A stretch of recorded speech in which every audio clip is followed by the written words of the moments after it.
أشهد أن لا إله إلا الله وحده لا شريك له وأشهد أن محمدا عبده ورسوله أما بعد فأعوذ بالله من الشيطان الرجيم بسم الله الرحمن الرحيم الحمد لله رب العالمين الرحمن الرحيم مالك يوم الدين إياك نعبد وإياك نستعين اهدنا الصراط المستقيم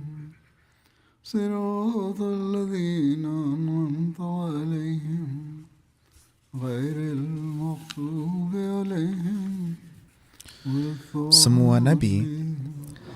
datang ke dunia untuk menegakkan tauhid, dan mereka mengajarkannya kepada kaum mereka. Namun sayangnya, kebanyakan dari mereka meninggalkan tauhid ini. Rasulullah Shallallahu Alaihi Wasallam juga datang membawa pesan yang sama, datang untuk melanjutkan tugas yang sama, dan datang untuk melahirkan ruh tauhid ini dalam diri pengikut-pengikut beliau. Dan kedudukan yang dimiliki oleh beliau Sallallahu Alaihi Wasallam tidak dimiliki oleh siapapun yang lain. Jika beliau mengajarkan untuk menerima tauhid, maka beliau dengan memperoleh ilmu dari Allah Ta'ala memberikan dalil-dalil agar manusia menerima tauhid. Tatkala beliau berjihad melawan syirik, maka ini bukanlah tanpa dalil, melainkan beliau menjelaskan keburukan syirik, memahamkan mereka, dan melahirkan kebencian terhadapnya.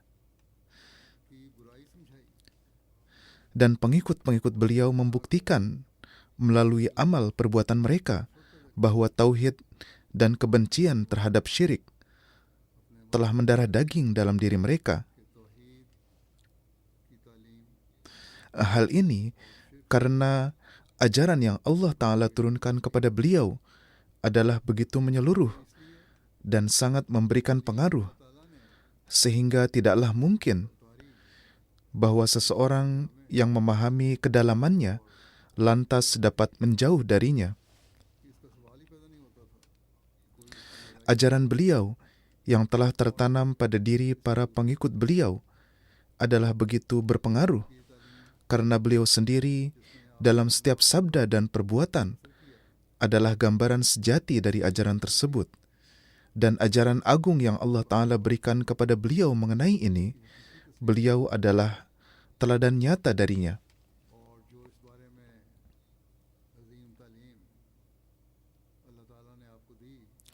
Beliau khawatir bahwa sebagaimana kaum-kaum lain menjadikan para nabi mereka sebagai tempat bersujud, maka jangan sampai dosa mengerikan ini juga muncul dalam umat Islam.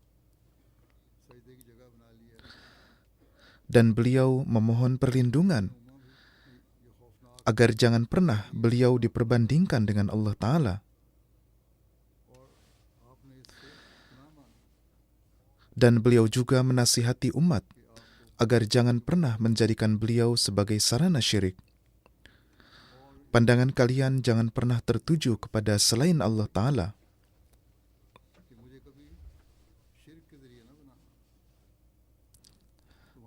Dalam khutbah-khutbah sebelumnya, ketika saya menyebutkan berkenaan dengan kecintaan kepada Allah atau tentang ibadah, sesungguhnya peristiwa apapun dari kehidupan beliau Sallallahu Alaihi Wasallam yang saya uraikan, semuanya memberikan bimbingan menuju tauhid, atau di dalamnya terlihat bagaimana semangat beliau untuk menegakkan tauhid.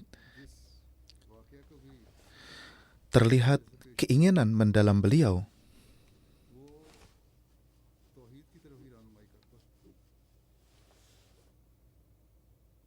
या इसमें आपके तौहीद के क़याम के लिए एक जोश नजर आता था, Dan hal ini एक तड़प नजर di satu sisi mencerminkan kedudukan tertinggi yang telah Allah ciptakan pada diri beliau sejak masa belia untuk menegakkan tauhid.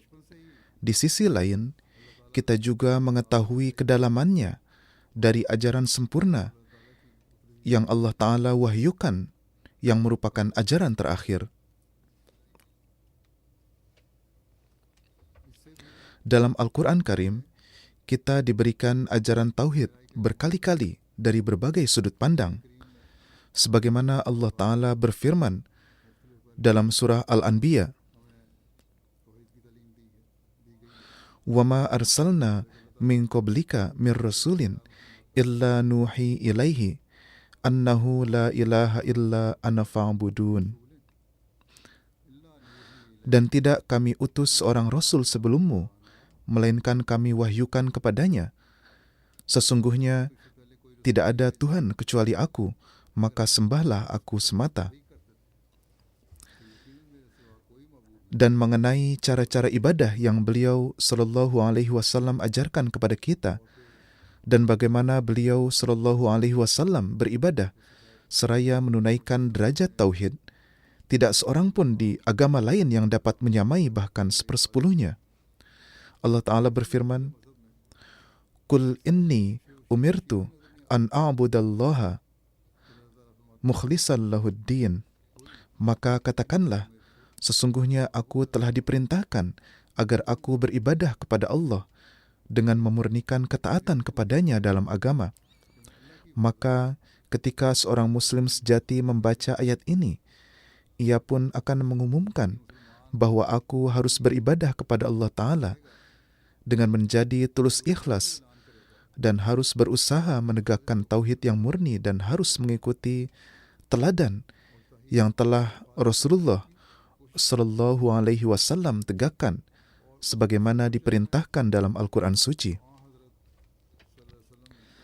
Jika kita menegakkan standar ibadah kita dengan menegakkan tauhid yang murni, maka kita dapat menjadi pembawa perubahan hakiki. Jika tidak, maka itu hanya perkataan belaka dan kita dapat disebut sebagai muwahhid, penegak tauhid sejati, hanya jika kita melakukan hal tersebut. Allah berfirman, wa'budullaha wa la tusyriku bihi syai'a, dan beribadahlah kepada Allah dan janganlah kamu mempersekutukannya dengan sesuatu apapun. Di tempat lain Allah Ta'ala berfirman, wa ilahukum ilahun wahid la ilaha illa huwar rahmanur rahim. Dan Tuhan kalian adalah Tuhan yang Maha Esa, tidak ada Tuhan selain Dia yang Maha Pengasih, Maha Penyayang.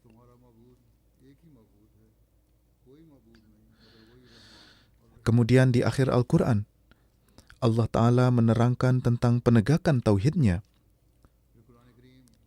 Qul huwallahu ahad, Allahus samad, lam yalid walam yulad, walam yakul lahu kufuwan ahad. Maka katakanlah, dialah Allah yang Maha Esa. Allah adalah Tuhan yang bergantung kepadanya segala sesuatu.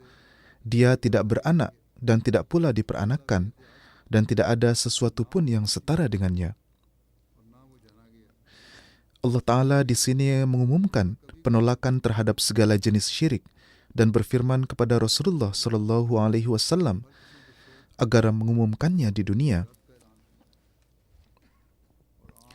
Maka ketika pengikut beliau juga membacanya, maka menjadi kewajiban kita juga untuk menyerukan tauhid yang murni yang telah diumumkan dalam surat ini dan telah dinyatakan di banyak tempat lainnya. Dan melalui perkataan dan perbuatan kita, kita harus menyerukan kepada dunia bahwa hanya Allah Ta'ala lah yang Maha Esa dan Dia tidak membutuhkan apapun, bahkan segala sesuatu membutuhkannya. Dia bukan ayah siapapun, bukan anak siapapun, dan tidak ada yang dapat menyerupainya. Ini adalah seruan yang membantah ajaran yang telah rusak dari setiap agama.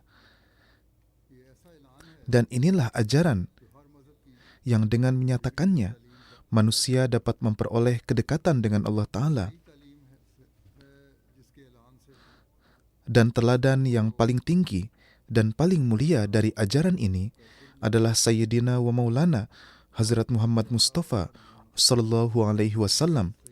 Setiap saat kehidupan beliau dihabiskan untuk menegakkan tauhid. Bahkan sebagaimana yang telah saya katakan, sejak masa belia, Allah Ta'ala telah mendidik beliau untuk tauhid yang murni. बचपन से ही आपकी तौहीद आपको Ini adalah beberapa contoh yang telah saya berikan dari Al-Quran. Al-Quran adalah penuh dengan pesan ini. Saya juga menyebutkan beberapa peristiwa dari sirat kehidupan Rasulullah Sallallahu Alaihi Wasallam yang menerangkan betapa tingginya keinginan dan upaya beliau untuk menegakkan tauhid sejak masa belia hingga pengumuman kenabian dan dalam kehidupan beliau.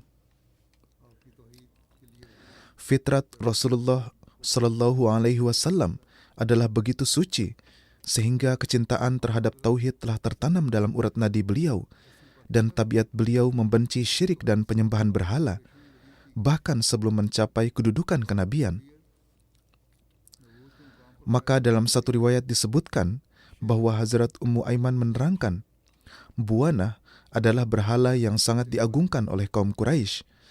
Mereka hadir di sana untuk mempersembahkan kurban dan melakukan itikaf di sana 1 hari dalam setahun. Abu Talib juga pergi ke sana bersama kaumnya dan ingin membawa Rasulullah Sallallahu Alaihi Wasallam bersamanya. Akan tetapi beliau menolak. Hingga pada suatu ketika, para bibi beliau dan Abu Talib sangat marah kepada beliau dan berkata, "Wahai Muhammad, apa yang engkau inginkan? Tidakkah engkau mau ikut serta dalam perayaan kaummu dan menambah jumlah jemaat mereka?"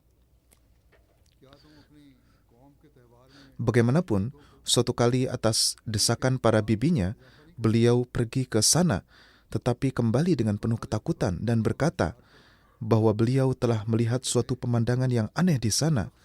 Kemudian para bibinya berkata bahwa setan tidak dapat mempengaruhi orang yang begitu saleh. Mereka bertanya, "Apa yang telah kamu lihat?" Rasulullah Shallallahu Alaihi Wasallam menceritakan, "Seketika saat saya mendekati berhala, seorang laki-laki berpakaian putih berteriak dan berkata, 'Wahai Muhammad, tetaplah di belakang dan jangan sentuh berhala ini.' Setelah itu Rasulullah Shallallahu Alaihi Wasallam tidak pernah mengikuti perayaan kaum musyrikin, dan Allah Ta'ala senantiasa menjaga beliau dari ritual-ritual musyrik seperti itu. Ini adalah kejadian sebelum pendakwaan kenabian. Ketika masih kanak-kanak dalam perjalanan ke Syam bersama pamannya Abu Talib, terjadi pertemuan dengan seorang rahib Kristen bernama Buhairah. Maka ketika itu Rasulullah Shallallahu Alaihi Wasallam menjawab salah satu pertanyaannya dengan bersabda, "Janganlah menanyakan kepadaku tentang berhala-berhala Lata dan Uzza. Demi Tuhan, tidak ada sesuatu pun yang lebih aku benci selain keduanya." Ketika Nabi Suci Shallallahu Alaihi Wasallam pergi ke negeri Syam membawa barang dagangan milik Hazrat Khadijah, Rasulullah Shallallahu Alaihi Wasallam menjual barang-barang tersebut dan sebagai gantinya membeli barang-barang lainnya. Pada saat itu terjadi perselisihan antara Rasulullah Shallallahu Alaihi Wasallam dengan seorang laki-laki mengenai suatu perkara. Laki-laki itu berkata, "Bersumpahlah demi Lata dan Uzza. Dengan begitu barulah aku akan mempercayai perkataanmu. Bersumpahlah, berikanlah kesaksian." Maka Rasulullah Shallallahu Alaihi Wasallam bersabda, "Aku tidak pernah bersumpah demi berhala-berhala tersebut. Bahkan ketika aku melewati mereka pun aku memalingkan muka. Engkau menyuruhku untuk bersumpah, bagaimana mungkin hal ini dapat terjadi?" Untuk memperoleh tauhid inilah beliau juga pergi ke Gua Hira. Hal ini telah disebutkan sebelumnya juga. Dan di sana terdapat gejolak dalam kalbu beliau untuk beribadah kepada Allah yang Maha Esa dan tauhid. Gambaran mengenai hal ini telah dilukiskan oleh Hazrat Mirza Bashir Ahmad di suatu tempat dengan cara sebagai berikut. Gua Hira terletak di Gunung Hira yang terkenal di antara gunung-gunung Mekah dan berjarak 3 mil dari Mekah. Pada masa kini, gunung itu disebut Jabal Nur. Rasulullah Shallallahu Alaihi Wasallam memang membenci berhala-berhala, namun beliau juga bersedih hati terhadap orang-orang yang menyembah berhala dan menjauhkan diri dari Allah yang Maha Esa lagi tunggal. Jadi bukan hanya bagi diri sendiri, tetapi beliau juga bersedih hati terhadap orang banyak. Mengapa mereka menyembah berhala-berhala? Dan sebelum diutus, beliau beribadah di gua yang jauh dari pemukiman itu. Ketika Nabi SAW berusia 40 tahun, pada suatu hari Jibril menampakkan diri dan wahyu yang pertama kali turun kepada Nabi SAW yang melaluinya Allah Ta'ala mengutus beliau. Bersamaan dengan wahyu pertama ini, Rasulullah SAW mulai menyeru manusia kepada tauhid Allah Ta'ala dan mulai memberikan pengajaran menentang syirik. Namun pada permulaan, beliau tidak menyatakan misi beliau secara terang-terangan, melainkan memulai usaha ini dengan sangat tenang dan membatasi pengajaran beliau hanya pada lingkaran orang-orang yang sering berjumpa dengan beliau.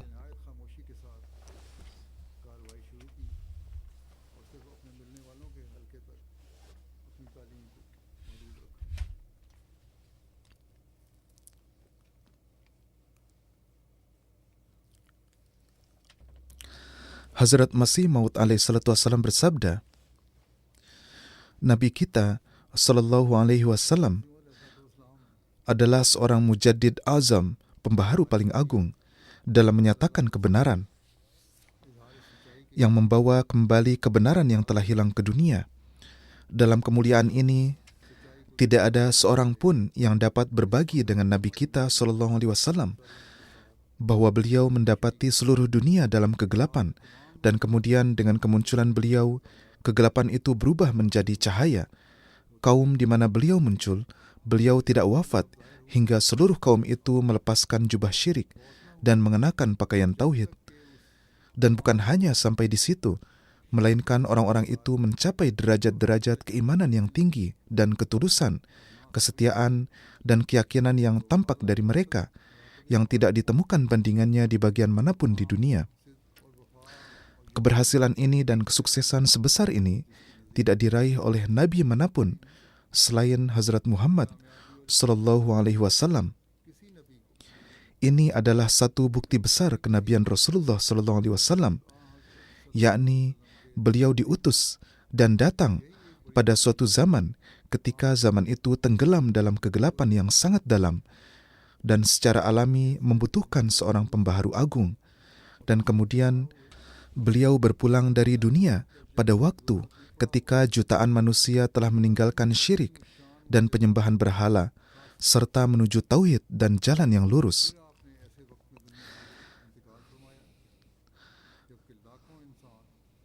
Dan sesungguhnya kamil islah atau perbaikan yang sempurna ini adalah khusus bagi beliau, karena beliau mengajarkan adat kebiasaan manusiawi kepada suatu kaum yang bersifat liar dan berwatak binatang, atau dengan kata lain dapat dikatakan bahwa beliau menjadikan binatang-binatang, hewan-hewan menjadi manusia, dan kemudian dari manusia-manusia itu beliau menjadikannya manusia-manusia terdidik, dan kemudian dari manusia-manusia terdidik itu beliau menjadikannya sebagai manusia-manusia yang bertuhan dan meniupkan keadaan kerohanian di dalam diri mereka dan menciptakan hubungan mereka dengan Tuhan yang sejati. Mereka disembelih di jalan Tuhan seperti hewan kurban dan diinjak-injak seperti semut-semut, tetapi mereka tidak melepaskan keimanan mereka. Bahkan dalam setiap musibah, mereka melangkah maju. Maka sesungguhnya tanpa keraguan, Nabi kita Sallallahu Alaihi Wasallam adalah Adam kedua dalam hal menegakkan kerohanian. Bahkan beliaulah Adam yang sejati, yang melalui dan berkat beliau, seluruh keutamaan-keutamaan manusia mencapai kesempurnaan, dan seluruh kekuatan-kekuatan baik manusia kini bekerja sesuai bidangnya masing-masing, dan tidak ada satu cabang pun dari fitrat manusia yang tidak berbuah dan memberi hasil. Dan derajat khatamun nubuwah beliau bukan hanya karena akhir dari zaman, tetapi juga karena seluruh kesempurnaan kenabian telah berakhir pada beliau. Kemudian beliau bersabda, "Ya Allah, beribu-ribu terima kasih kepadamu, karena engkau telah menunjukkan kepada kami jalan untuk mengenalmu, dan dengan menurunkan kitab-kitabmu yang suci, Engkau telah menyelamatkan kami dari kesalahan-kesalahan dan kekeliruan-kekeliruan akal dan pemikiran. Dan salawat serta salam atas Hazrat Sayyidur Rusul Muhammad Mustafa SAW dan keluarga serta para sahabat beliau, yang melalui beliau Allah telah membimbing dunia yang tersesat ke jalan yang lurus.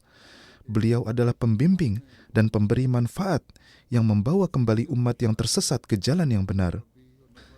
Beliau adalah dermawan dan pemberi ihsan yang melepaskan manusia dari malapetaka syirik dan berhala-berhala.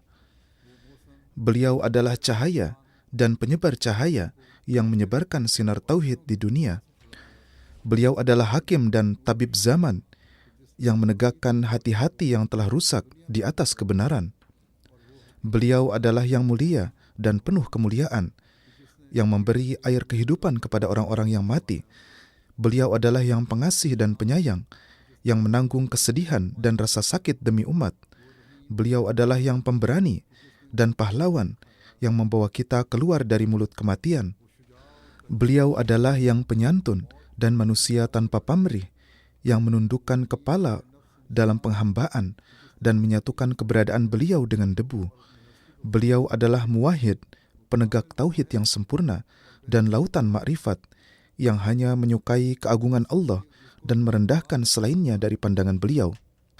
Beliau adalah mukjizat kekuasaan Tuhan Maha Rahman, yang meskipun ummi, mengungguli semua orang dalam ilmu-ilmu kebenaran dan menjadikan setiap kaum terbukti bersalah atas segala kealpaan dan kekeliruan mereka. Kemudian beliau bersabda di suatu tempat, saat ini di permukaan bumi, sesuatu yang bernama tauhid tidak terdapat dalam golongan manapun selain dalam umat Rasulullah SAW.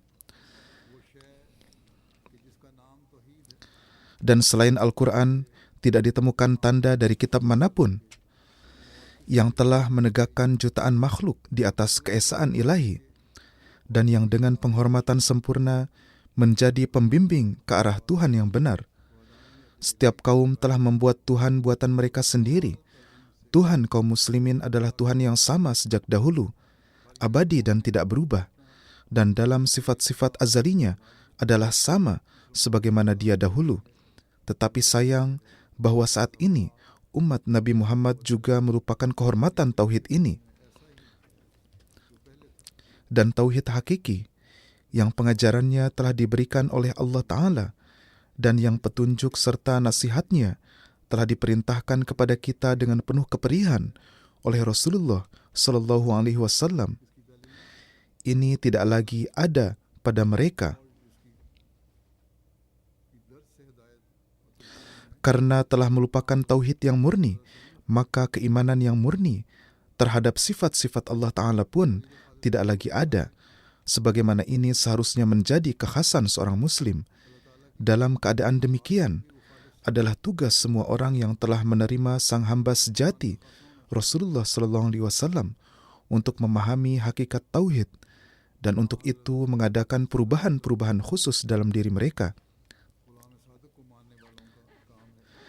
Ini adalah bulan khusus beribadah, yaitu bulan Ramadan. Dalam bulan ini, secara khusus, harus dilakukan usaha untuk itu, dan harus berdoa untuk itu. Jika kita mengaku memiliki kecintaan kepada Rasulullah SAW, maka kita harus melakukan usaha sekuat tenaga untuk itu, sebagaimana beliau telah berusaha untuk menegakkan tauhid sepanjang hidup beliau.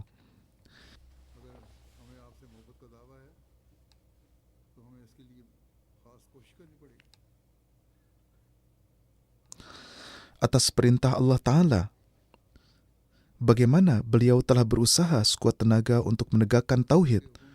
Untuk itu pun beliau menanggung kesulitan demi kesulitan.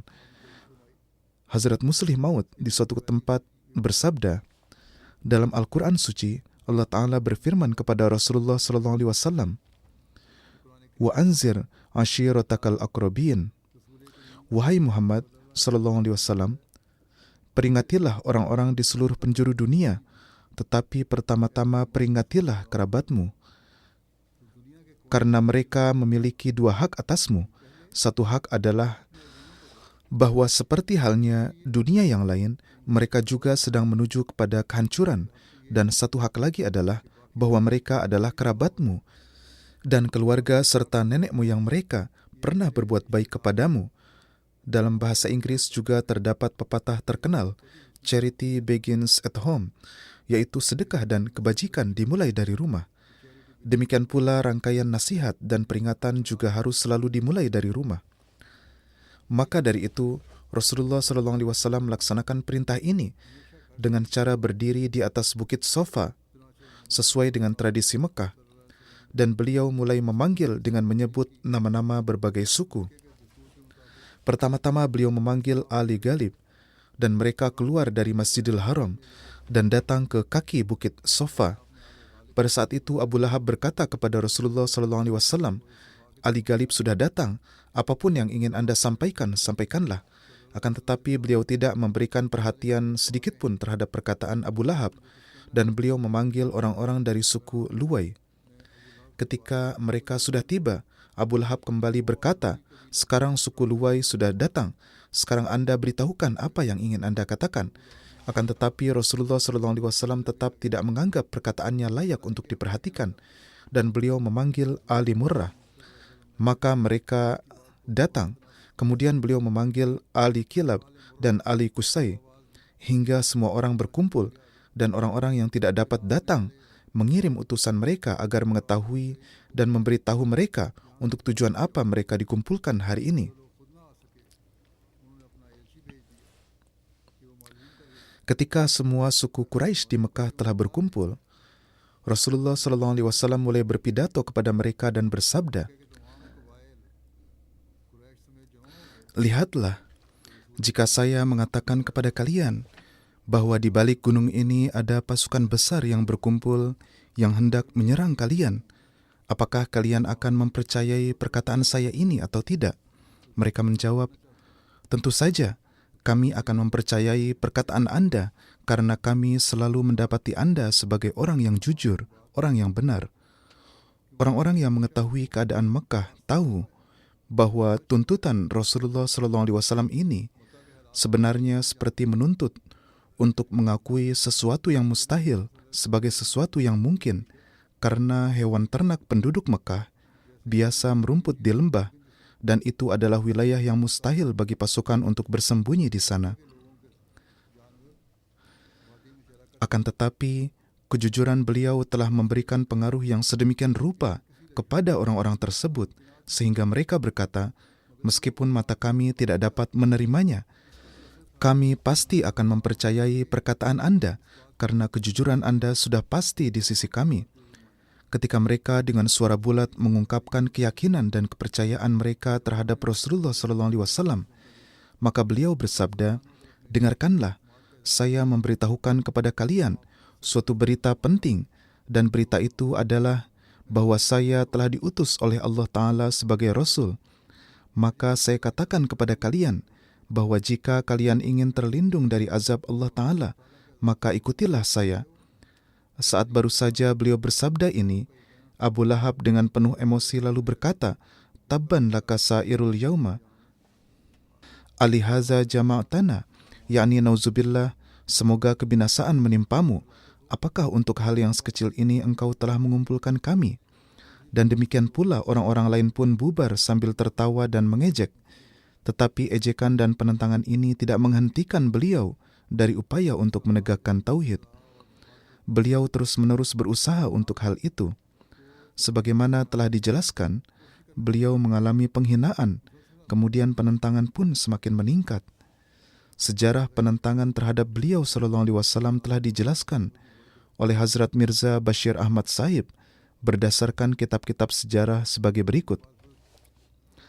Karena besarnya misi agung yang dibawa oleh Rasulullah SAW, maka seharusnya penentangan terhadap beliau pun sekeras itu, karena beliau diutus pada masa ketika kegelapan sedang sangat kuat, dan sudah semestinya ketika cahaya datang, pasukan kegelapan menghadapinya dengan segala kekuatan mereka. Maka demikianlah yang terjadi, bahwa dibandingkan dengan semua nabi-nabi terdahulu, penentangan terhadap beliau SAW adalah yang paling hebat.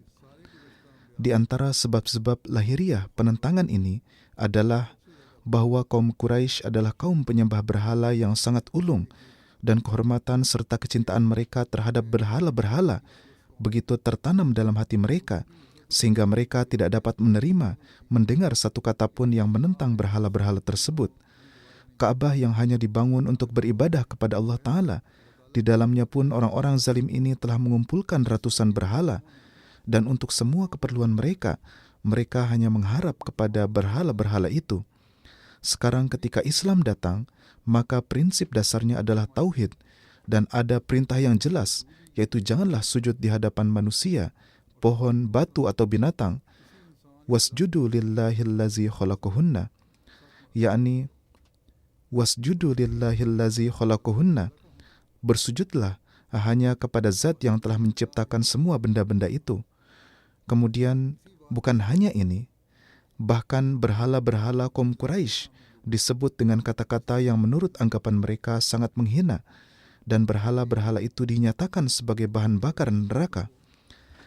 Hal-hal ini telah menyulut api seluruh tubuh kaum Quraisy, dan mereka bangkit dengan satu jiwa untuk menghapuskan Islam.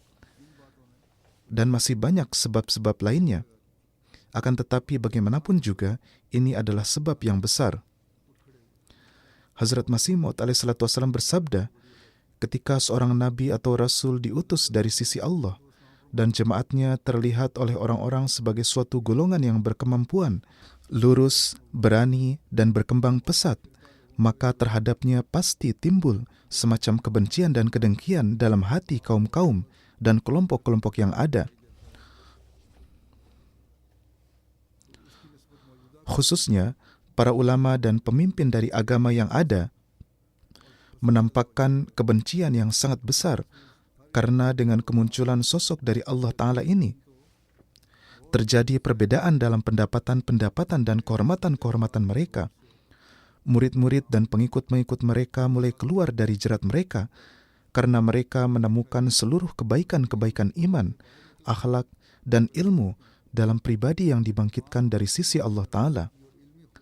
Para pengikut itu meninggalkan mereka dan dengan kaki mereka sendiri datang kepada sang utusan Allah. Mereka yang memiliki fitrat baik dan sucilah yang demikian.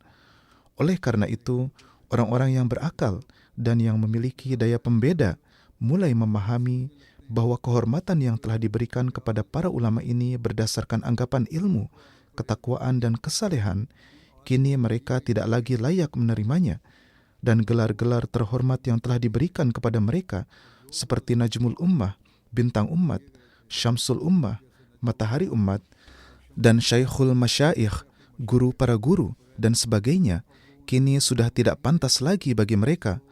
Maka karena alasan-alasan inilah, orang-orang yang berakal berpaling dari mereka, karena mereka tidak ingin menghancurkan iman mereka. Adapun orang-orang yang beriman, yang memiliki fitrat yang sucilah yang melakukan perbuatan ini. Oleh karena itu, karena kerugian-kerugian ini, golongan para ulama dan para masyaikh selalu merasa iri hati terhadap para nabi dan rasul.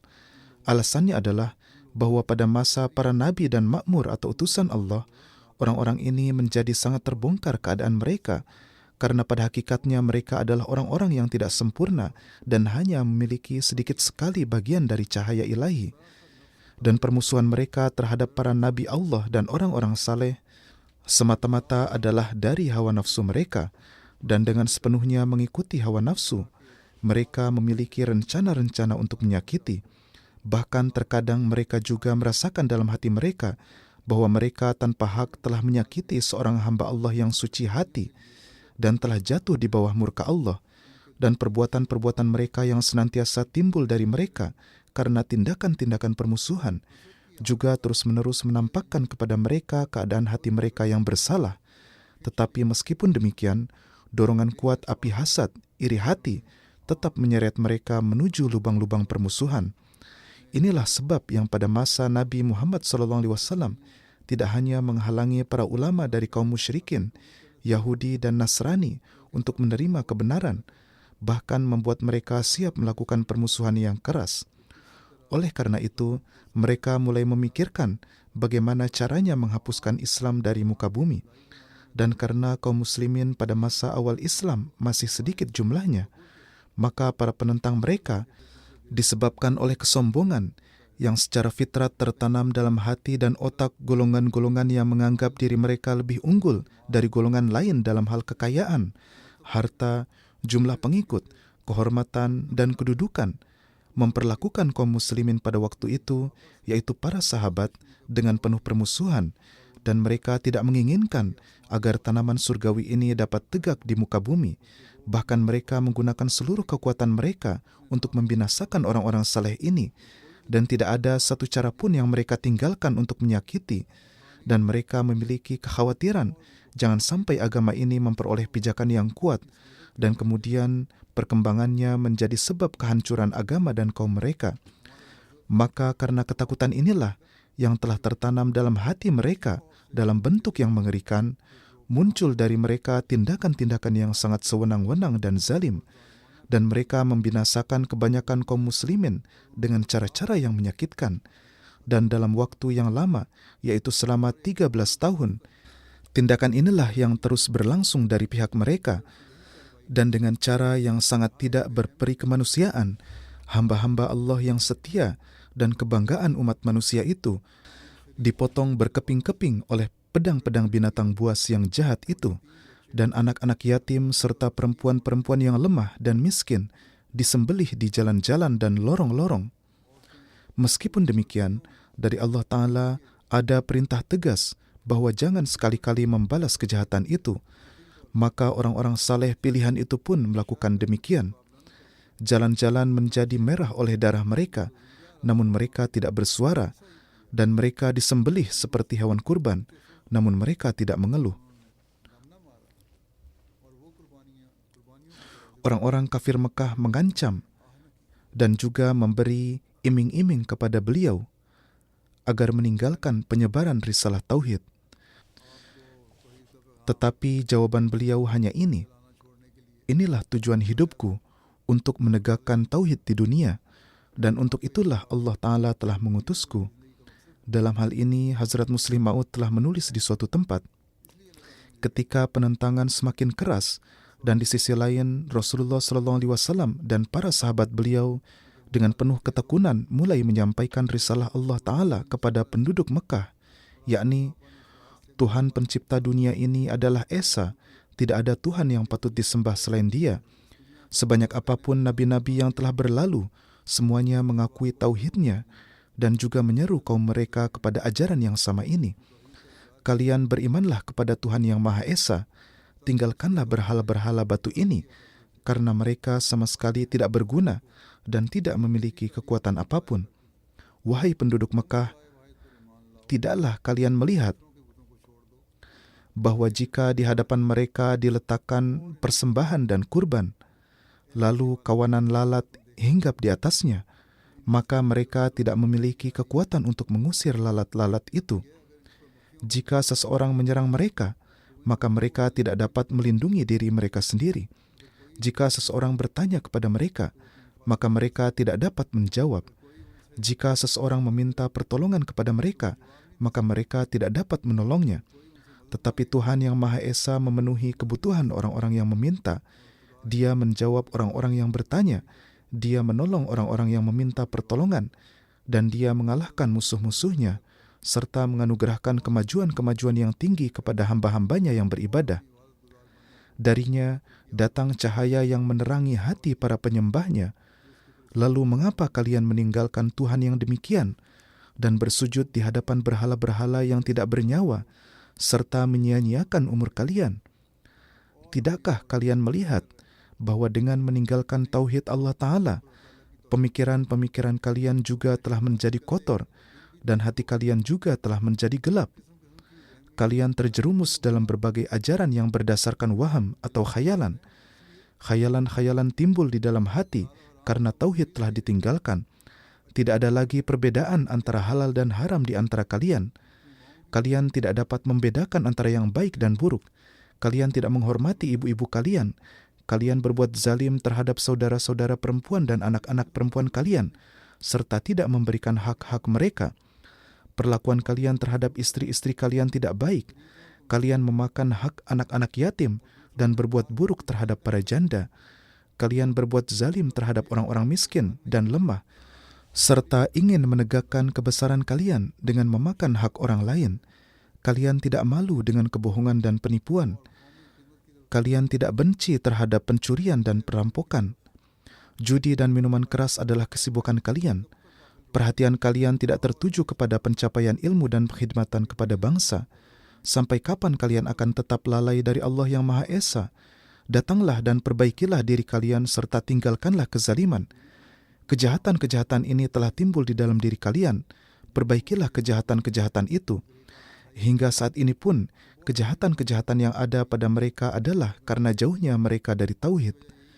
Bangsa-bangsa manapun yang memiliki kejahatan-kejahatan ini, sekalipun ada 1-2 kebaikan, namun sangat banyak dari kejahatan-kejahatan yang telah saya sebutkan terdapat di dalam mereka, dan penyebabnya adalah karena mereka jauh dari tauhid, dan sayangnya keadaan sebagian kaum muslimin juga demikian. Kemudian beliau bersabda, cara untuk memperoleh kedekatan dengan Allah adalah berikanlah hak kepada setiap yang berhak. Ini adalah perkara yang sangat penting. Jika Allah telah memberikan harta kepada kalian, maka belanjakanlah untuk kepentingan negara dan bangsa, serta untuk kemajuan orang-orang lemah dan miskin. Hormatilah para wanita dan tunaikanlah hak-hak mereka. Anggaplah anak-anak yatim sebagai amanah Allah Ta'ala, dan anggaplah pemeliharaan mereka sebagai kebaikan yang tinggi. Jadilah sandaran bagi para janda. Tegakkanlah kebaikan-kebaikan dan takwa, tidak hanya keadilan dan kebenaran, tetapi jadikanlah kasih sayang dan ihsan sebagai ciri khas kalian. Bukan hanya keadilan, tetapi harus ada kasih sayang juga, harus ada ihsan juga. Inilah ajaran seorang mukmin. Kedatangan kalian di dunia ini tidak boleh sia-sia. Tinggalkanlah jejak-jejak yang baik di belakang kalian, agar benih kebaikan yang kekal dapat ditanam. Kehormatan sejati bukan terletak pada mengambil hak, melainkan dalam pengorbanan dan pengabdian. Janganlah hanya berusaha mengambil hak, pengorbanan dan pengabdian juga diperlukan. Maka berkorbanlah kalian, dekatlah kepada Allah. Tunjukkanlah teladan pengorbanan di hadapan hamba-hamba Allah, agar hak kalian dapat tegak di sisi Allah. Inilah tanda-tanda untuk tegak di atas tauhid yang sejati. Sesungguhnya kita lemah, tetapi janganlah melihat kelemahan kita. Ini juga telah beliau sampaikan. Di langit telah turun keputusan dari pemerintahan kebenaran. Kini melalui Muhammad Rasulullah SAW akan diletakkan timbangan keadilan dan akan ditegakkan pemerintahan keadilan dan kasih sayang yang di dalamnya tidak akan ada kezaliman terhadap siapapun. Dalam urusan agama tidak akan ada campur tangan. Kezaliman-kezaliman yang telah terjadi terhadap wanita dan budak-budak akan dihapuskan, dan di tempat pemerintahan syaitan akan ditegakkan pemerintahan Allah Ta'ala. Ketika ajaran ini berulang kali diperdengarkan kepada penduduk Mekah, dan kecenderungan orang-orang yang memiliki tabiat suci mulai meningkat terhadap Islam, maka suatu hari para pemimpin Mekah berkumpul dan datang menemui Abu Talib dan berkata, Anda adalah pemimpin kami, dan demi menghormati Anda, kami tidak akan mengatakan apa-apa kepada keponakan Anda, Muhammad SAW. Kini telah tiba waktunya kami membuat keputusan akhir dengan Anda. Entah Anda menasihatinya dan menanyakan kepadanya apa sebenarnya yang ia inginkan dari kami. Dan jika keinginannya adalah memperoleh kehormatan, maka kami siap menjadikannya sebagai pemimpin kami. Jika ia menginginkan kekayaan, maka setiap orang di antara kami siap memberikan sebagian dari hartanya kepadanya. Jika ia memiliki keinginan untuk menikah, maka gadis manapun di Mekah yang ia sukai, sebutkan namanya, kami siap menikahkannya dengannya. Sebagai imbalannya, kami tidak menginginkan apapun darinya dan tidak melarangnya dari hal apapun. Kami hanya menginginkan agar ia berhenti mengatakan hal-hal buruk tentang berhala-berhala kami. Biarlah ia mengatakan bahwa Tuhan itu Esa, tetapi janganlah ia mengatakan bahwa berhala-berhala kami itu buruk. Jika ia menerima hal ini saja, maka kami akan berdamai dengannya. Anda nasihatilah dia dan buatlah ia menerima usulan kami. Jika tidak, maka akan terjadi salah satu dari dua hal. Entah Anda harus meninggalkan keponakan Anda, atau kaum Anda akan menolak kepemimpinan Anda dan meninggalkan Anda. Bagi Abu Talib, ini sangatlah berat. Ia memanggil Muhammad SAW dan berkata, Wahai keponakanku, kaumku telah datang kepadaku dan menyampaikan pesan ini kepadaku, dan sekaligus mereka juga telah mengatakan kepadaku bahwa jika keponakanmu tidak setuju dengan salah satu pun dari hal-hal ini, maka setiap jenis tawaran yang pihak kami telah berikan, kami telah memberitahukan bahwa mereka bersedia memberikan ini semua. Jika ia tetap tidak berhenti dari jalannya, meskipun dengan ini, maka tugasmu adalah meninggalkannya. Dan jika kamu tidak bersedia meninggalkannya, maka kami semua akan menolak kepemimpinanmu dan meninggalkanmu. Ketika Abu Talib mengatakan hal ini, air mata mengalir dari matanya. Di mata Abu Talib, melihat air matanya, air mata juga mengalir di mata Rasulullah SAW. Dan beliau bersabda, "Wahai pamanku, saya tidak mengatakan bahwa Anda harus meninggalkan kaum Anda dan berpihak kepada saya. Anda boleh meninggalkan saya dan bergabung dengan kaum Anda. Namun saya bersumpah demi Allah yang Maha Esa, yang tiada sekutu baginya, bahwa sekalipun matahari ditempatkan di sebelah kanan saya dan bulan di sebelah kiri saya tetap tidak akan berhenti berseru tentang tauhid Allah Ta'ala. Saya akan terus melakukan tugas saya hingga Allah Ta'ala memberikan kematian kepada saya. Anda boleh memikirkan sendiri kemaslahatan Anda." Jawaban yang penuh iman dan penuh keikhlasan ini cukup untuk membuka mata Abu Talib. Ia memahami bahwa meskipun dirinya tidak diberi taufik untuk beriman, namun diberi taufik untuk menyaksikan keimanan ini, yang adalah kekayaan yang lebih besar dari semua kekayaan. Dan ia berkata, "Wahai keponakanku, pergilah dan teruslah menunaikan kewajibanmu. Jika kaum ingin meninggalkan saya, maka biarlah mereka meninggalkan saya, namun saya tidak akan meninggalkanmu."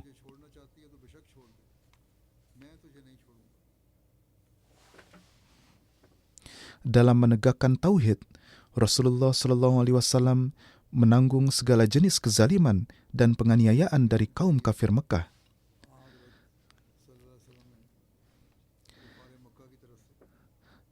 Dan semangat inilah yang beliau tanamkan dalam diri para sahabat beliau, sebagaimana Hazrat Masih Maud alaihissalam juga telah menulis, mereka menyerahkan leher mereka untuk disembelih, yang akibatnya adalah mereka menanggung kezaliman sambil menyerukan ahad, ahad, dan mengorbankan nyawa mereka.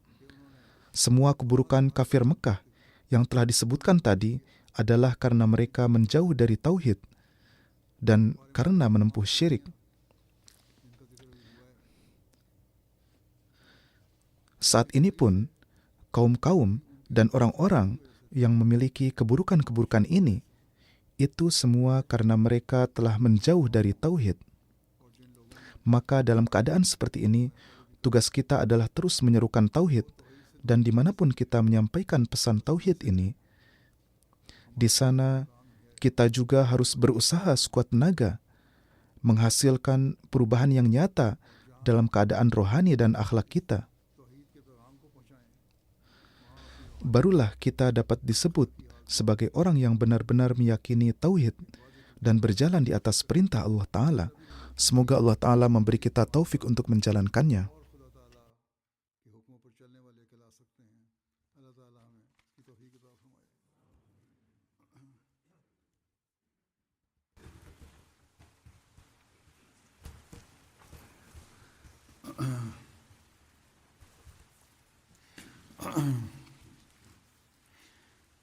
Alhamdulillah, alhamdulillah, nahmaduhu wa nasta'inuhu wa nastaghfiruhu wa nu'minu bihi wa natawakkalu alayhi wa na'udzu billahi min shururi anfusina wa min sayyiati a'malina.